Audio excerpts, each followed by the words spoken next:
दिल्ली दौरे पर रहेंगे मुख्यमंत्री योगी आदित्यनाथ। दोपहर 2:30 बजे उत्तर प्रदेश सदन पहुंचेंगे सीएम योगी। केंद्रीय नेतृत्व से उनकी मुलाकात हो सकती है। तो मुख्यमंत्री योगी आदित्यनाथ का आज दिल्ली दौरा है। बताया जा रहा है कि 2:30 बजे तक वो पहुंचेंगे दिल्ली और उसके बाद उत्तर प्रदेश सदन पहुंचेंगे।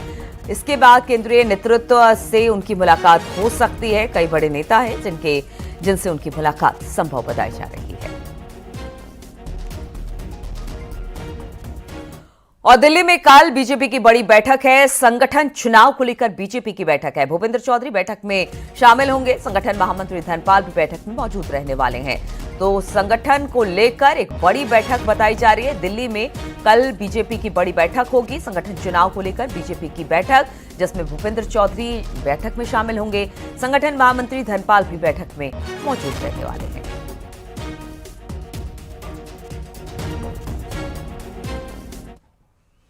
और गूगल मैप की वजह से एक बार फिर से हादसा हुआ। हाथरस में गूगल मैप की वजह से एक कार निर्माणाधीन हाईवे पर चढ़ गई। कार बंद हाईवे पर मिट्टी के टीले से टकरा गई। गाड़ी के एयरबैग खोलने की वजह से कार सवार परिवार की जान बच गई। बदायूं से मथुरा जाते समय हादसा हुआ। सूचना पर पहुंची पुलिस ने कार सवारों का रेस्क्यू किया। तो कार एयरबैग खुलने की वजह से बच गई। बताया जा रहा है कि एक बार गूगल ने जिस तरह से रास्ता बताया, गूगल एक निर्माणाधीन पुल की तरफ इस कार को लेकर चला गया। उसने जो रास्ता बनाया, अचानक मिट्टी का बड़ा सा टीला आ गया, जिसके बाद ये कार उससे टकरा गई और एक बड़ा हादसा होने से बच गया। पूरा परिवार इस वक्त सेफ बताया जा रहा है। बदायूं से ये लोग मथुरा की तरफ जा रहे थे जब गूगल ने एक बार फिर से रास्ता गलत बताया और ये परिवार कहीं और जाने की बजाय एक निर्माणाधीन पुल पर चढ़ गया। हालांकि गनीमत ये रही कि मिट्टी का बड़ा सा ढेर आने की वजह से इन सभी की जान बच गई। सुमित बातचीत करने के लिए हमारे साथ फोन लाइन पर जुड़ गए हैं। सुमित, इस तरह की घटनाएं अब लगातार हो रही है जब गूगल गलत रास्ता बताता है और कईयों की जान भी चली गई, पीछे हमने देखा। लेकिन इस बार गनीमत ये रही कि रास्ता जरूर भटके लेकिन जान बच गई। देखिए, इसमें बता दूं, ये एक निर्माणाधीन हाईवे है जो बरेली से मथुरा के लिए अभी इस पर कार्य चल रहा है। हाईवे अभी तक पूरी तरह से पूरा नहीं हुआ है, लेकिन गूगल मैप की वजह से ये कार सवार जो है बरेली से मथुरा जा रहे थे, तभी इनको गूगल मैप पे निर्माणाधीन का रास्ता दिखा और इस हाईवे पर इन लोगों ने अपनी गाड़ी चलाई है। और वहां पर ये हाईवे भी पूरी तरह से पूरा नहीं हुआ था बनकर। बीच में कई जगह इसमें अवरोधक थे और मिट्टी के टीले पड़े हुए थे। तभी कार सवार जो तेज रफ्तार से हाईवे पर गूगल मैप को देखते हुए चल रहे थे, अचानक से वहां रोड बंद होने के कारण उस मिट्टी के टीले से टकरा गए हैं और मिट्टी के टीले से गाड़ी टकराने से गाड़ी पूरी तरह से क्षतिग्रस्त हो गई है। हालांकि गाड़ी के एयरबैग खुलने की वजह से कार सवार लोगों की जान बच चुकी है। किसी को चोट ज्यादा नहीं आई है, हल्की फुल्की चोट आई है। जैसे ही इस पूरी घटना की सूचना इलाका पुलिस को मिली है, पुलिस मौके पर पहुंची थी और इन सभी को सकुशल गाड़ी से निकाल कर वहां से रवाना किया गया है। ये घटना पहली नहीं है, ऐसी घटना पहले भी सामने आ चुकी है। गूगल मैप की वजह से कई लोगों की जान जा रही है और गूगल मैप इस पूरे मामले को लेकर कोई भी सुधार गूगल मैप ने नहीं किया है। इस हाईवे पर लगभग 10 से 11 गाड़ियां टकराई हैं। ये कल देर रात का मामला है जिसमें 3 गाड़ियां टकराई हैं। इसी तरह से गूगल मैप को देखकर लोग गाड़ी चला रहे थे और अचानक से वहां पर बिल्कुल, तो अब गूगल मैप को भी काफी ध्यान से देखना होगा और साथ ही ये भी देखना होगा कि जिस रास्ते पे जा रहे हैं उस रास्ते पर और भी गाड़ियां चल रही हैं कि नहीं। बहुत बहुत शुक्रिया आपका सुमित, हमारी तमाम जानकारी हम तक पहुंचाने के लिए। और उन्नाव में पिकअप गाड़ी डिवाइडर से टकराकर पलट गई। हादसे में 10 से ज्यादा लोग घायल हो गए।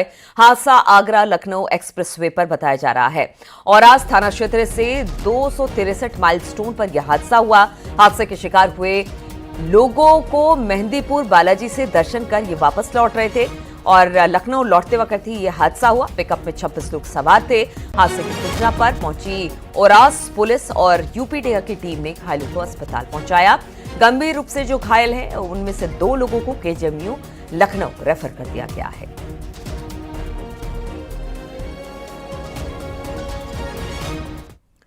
मेरठ में बुजुर्ग की पिटाई का वीडियो सोशल मीडिया पर खूब वायरल हो रहा है, जिसमें एक शख्स की जमकर पिटाई की जा रही है। वीडियो में कुछ लोग एक अधेड़ शख्स को जमकर लाठी डंडों से पीट रहे हैं और वो अपनी जान बचाने की गुहार लगा रहा है। लेकिन इस दौरान महिला और अन्य लोग जमकर एक के बाद एक सड़क पर पड़े शख्स की जमकर पिटाई कर रहे हैं और पीटने वाले सभी परिवार के ही लोग बताए जा रहे हैं। कहा जा रहा है कि भतीजे को शराब पिलाने पर चाचा की जमकर पिटाई की गई।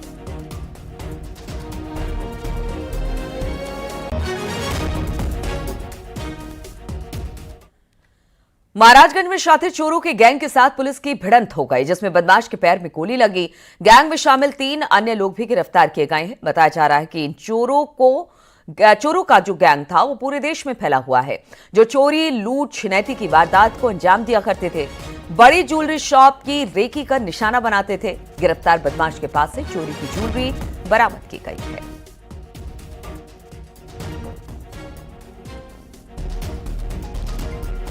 उत्तर प्रदेश में पुलिस लगातार कानून व्यवस्था को लेकर पूरी तरह से प्रतिबद्ध है और वहीं अलग अलग जिलों में पुलिस ने आरोपियों को गिरफ्तार किया। पहली खबर गाजियाबाद से लेते हैं, जहां पर पुलिस और गोकशी करने वालों की मुठभेड़ हो गई, जिसमें मुठभेड़ के दौरान एक बदमाश को गोली लग गई, जिसे अस्पताल में एडमिट करा दिया गया।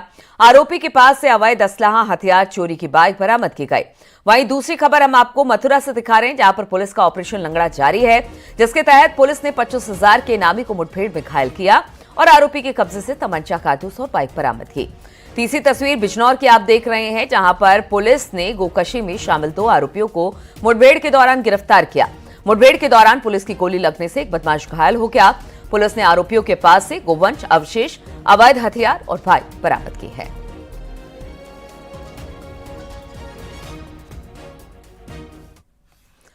गुजरात के बलसेड़ में फर्जी अपहरण के मामले में आगरा एसटीएफ ने मुख्य आरोपी को गिरफ्तार कर लिया है।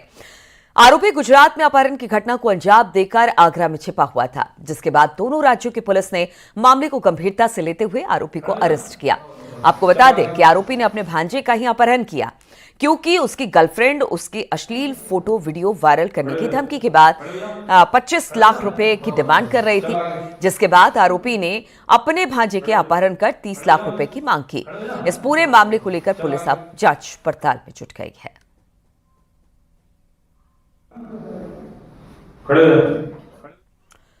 हरदोई के बरवन रजवाहा में छोड़े गए पानी का रौद्र रूप देखने को मिला। पानी से पाली अंगनपुर मार्ग पूरी तरह से कट गया। शादा कैनाल के शाहजहांपुर ब्रांच से छोड़े गए 300 से 400 क्यूसेक पानी ने भरखनी ग्राम पंचायत के पास बड़ा खटान कर दिया, जिससे आवाजाही पूरी तरह से बंद हो गई। पानी के बहाव को रोकने के लिए ग्रामीणों को कड़ी मशक्कत करनी पड़ी, लेकिन पानी के बहाव के सामने तमाम कोशिशें नाकाम रही। बाद में 2 जेसीबी मशीनों की मदद से मिट्टी डालकर पानी के बहाव को रोका गया, लेकिन कटाव की वजह से बरकनी गांव के कई खेत जलमग्न हो गए। सड़क के नीचे से डाले गए ट्यूबवेल के पाइप के अवैध कनेक्शन को कटाव की वजह बताया जा रहा है।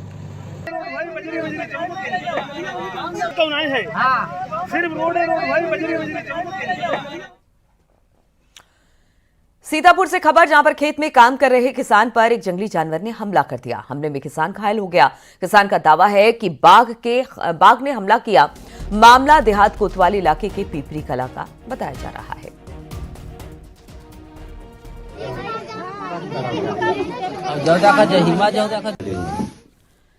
बाराबंकी में पेट्रोल पंप पर डीजल और पेट्रोल भरवाकर बिना पैसे दिए भागने वाले 4 आरोपी गिरफ्तार किए गए हैं। आरोपियों के पास से एक स्कॉर्पियो, 3 अवैध तमंचे बरामद किए गए। खबर के मुताबिक हाल ही में पेट्रोल पंप से 35,000 का डीजल लेकर ये लोग फरार हुए थे। क्यूआर कोड से पेमेंट का झांसा देकर ये फरार हो जाते थे।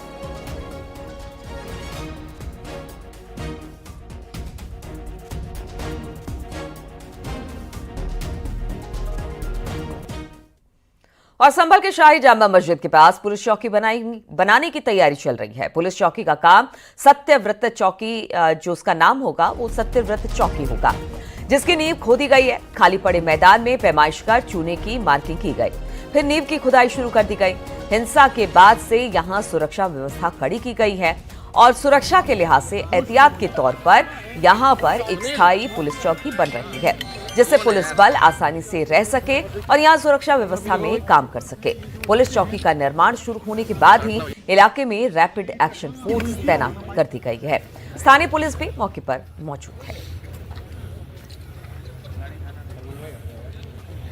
संभल में जिस जगह पर पुलिस चौकी बनाई जा रही है वहां पर पहले मिनी जेसीबी लगाई गई थी, लेकिन अब यहां पर बुलडोजर मंगाया गया है और बुलडोजर के जरिए ये खुदाई की जा रही है। आप तस्वीरों में देखेंगे न्यूज़ 18 इंडिया के कैमरे पर आपको एक्सक्लूसिव तस्वीर हम दिखा रहे हैं। इस वक्त बुलडोजर की कार्रवाई यहाँ पर हो रही है और ये कार्रवाई इसलिए हो रही है क्योंकि जो जेसीबी मिनी जेसीबी को यहाँ पर लाया गया था उससे काफ़ी वक्त लग रहा था और प्रशासन चाहता है कि आज ही इसकी अधिकतर खुदाई हो जाए और इसके लिए अब बुलडोजर को यहाँ पर मंगाया गया है और बुलडोजर की कार्रवाई यहाँ पर सुचारू कर दी गई है। साथ ही ये सब जल्द से जल्द खोदा जा सके क्योंकि यहाँ पर पुलिस चौकी बनाने का निर्णय प्रशासन की तरफ से लिया गया है और बुलडोजर की कार्रवाई इसलिए यहाँ पर की जा रही है ताकि जल्द से जल्द यहाँ पर एक बड़ी पुलिस चौकी को बनाया जाए। हालांकि वो पुलिस चौकी कितने मंजिला होगी इसको लेकर अभी कयास है, लेकिन ये साफ तौर पर यहाँ पर प्रशासन निर्णय ले चुका है कि संभल की शाही जामा मस्जिद के सामने मात्र 10 मीटर की दूरी पर ही ये पुलिस चौकी बनाई जा रही है, जो काफ़ी बड़े एरिया में बनाई जा रही है। ये कहा जा रहा है कि तकरीबन 300 वर्ग मीटर की जो जगह है राजस्व की कहा जाता है और राजस्व की इस जगह पर यहीं पर इस पुलिस चौकी को बनाया जाना है, जिसे यहाँ पर जल्द से जल्द बनाया जाएगा। इसके लिए बुलडोजर की कार्रवाई को यहाँ पर देखा जा सकता है। कानपुर से खबर लेते हैं, जहां पर लेखपाल पर मुकदमा दर्ज किया गया है। आय से अधिक संपत्ति का यह मामला है। एंटी करप्शन टीम ने जांच की बात कही है। सदर तहसील के लेखपाल पर यह मुकदमा दर्ज किया गया है। बातचीत करने के लिए अमित गंजू हमारे साथ फोन लाइन पर जुड़ गए हैं। अमित, क्या है ये पूरा मामला? देखिए नीलू जी, मैं आपको बताना चाहूंगा ये पूरा मामला कानपुर की सदर तहसील का है, जहां के लेखपाल पर ये आरोप लगा था 2022 में कि आय से अधिक संपत्ति है। क्योंकि योगी सरकार है, जीरो टॉलरेंस है और ऐसे में निर्दोष जेल ना जाए और दोषी बख्शे ना जाए, इसी धारणा पर गृह विभाग को जब ये एक गोपनीय रिपोर्ट भेजी गई तो उसके बाद इसकी जांच में 3.5 महीने लग गए, जिसके बाद 17 दिसंबर 2022 को इस जांच को एंटी करप्शन को दिया गया कि हर पहलू पर जांच करे। लगभग 7.5 महीने लगे उस जांच में और उसके बाद अब 2024 के दिसंबर में एंटी करप्शन ने इस लेखपाल के खिलाफ मुकदमा दर्ज कर लिया है। आय से अधिक संपत्ति इसकी एक धारा है जिसमें 14/1/2A के तहत किया, जो इनके सूत्र हमारे बता रहे हैं। इनके खिलाफ आने वाले समय में अब परेशानियां और बढ़ेंगी, क्योंकि जिस प्रकार से 50 लाख की आय और 62 लाख की संपत्ति और 8 लाख की आय एक जगह दिखाई गई, जिसमें 14,60,000 रुपए, ऐसी तमाम चीजें जो वेरिएशन और ऐसे में मुकदमा दर्ज करने के बाद अब इसे नोटिस सर्व किया गया है। नोटिस सर्व करें सोमवार को, यानी आने वाले मंडे को इन्हें अपने डॉक्यूमेंट्स, अपनी चीजें लेके जाना पड़ेगा और वहीं इनसे पूछताछ होगी, उनके बयान दर्ज होंगे। जो हमारे सूत्र बताते हैं, इस मुकदमा लिखने के बाद से अन्य लेखपालों में हड़कंप मचा हुआ है, क्योंकि भ्रष्टाचार का कोई स्थान नहीं है इस विभाग में। जिसके बाद प्रशासनिक अधिकारियों का कहना है कि आईडी के सामने बाइट नहीं दे पाए, मगर उन्होंने साफ कहा कि जांच जारी है। चलिए, बहुत बहुत शुक्रिया आपका अमित जी, तमाम जानकारी हम तक पहुंचाने के लिए।